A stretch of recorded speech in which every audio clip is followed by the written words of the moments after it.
Hello students, let's start copy constructor in 11th session. First we will write libraries, conio.h, iostream.h, string.h. String.h is always used when we want to use ready-made functions of string. Here we are creating student class and we are taking two data members, roll number, name as private data members. Private data can only be used within the class by its member functions. Private data cannot be used out of the class. So here we are using copy constructor. What is copy constructor? Whenever we want to copy the data of an object to another object, then we need copy constructor. So how to write a copy constructor? First of all, we will write class name, then we will start round bracket, then again we will write class name, then we will write ampersand sign, then object name, st. We can take any name in place of st. After closing bracket, within curly brackets, we will write data member name equal to object name dot data member name.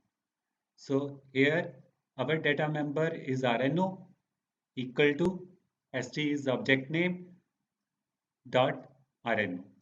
And in case of string, we will also write in the same way name comma st dot name.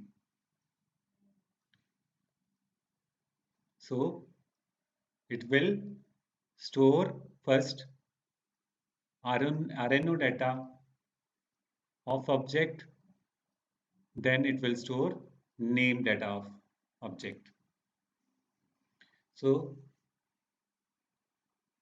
we have learned about copy constructor. It is used when we want to copy the data of one object to another object. It is also a member function. It has no void. Its name is same as class name. It runs automatically when we store data of an object into another object. And it must be written under public specifier. It takes one object with ampersand sign as argument. And we have learned about copy constructor. It copies the data of one object to another object. So now we are getting entries. We have written here new student entry function. It is called a member function in class. And we are getting entry for roll number and name.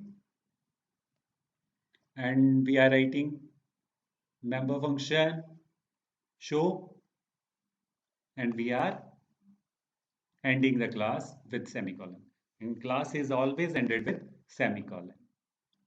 So if we want to use any data of class, we have to take objects of that class. So for taking objects, we write first class name, then we write object names. We have taken two objects.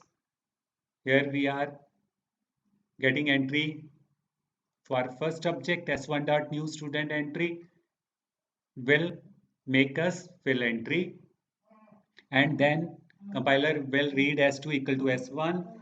When compiler will read s2 equal to s1, then compiler will go to the copy constructor, and a copy constructor will keep the data of s1 into s2. So when compiler will read s2 equal to s1, then the data of s1 will be stored into the s2 by the copy constructor.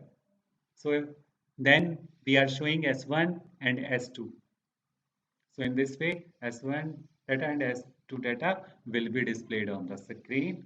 So we have learned the use of copy constructor in current session. We end here, and we will learn next topic in next session. So till then, have a nice time. Thank you.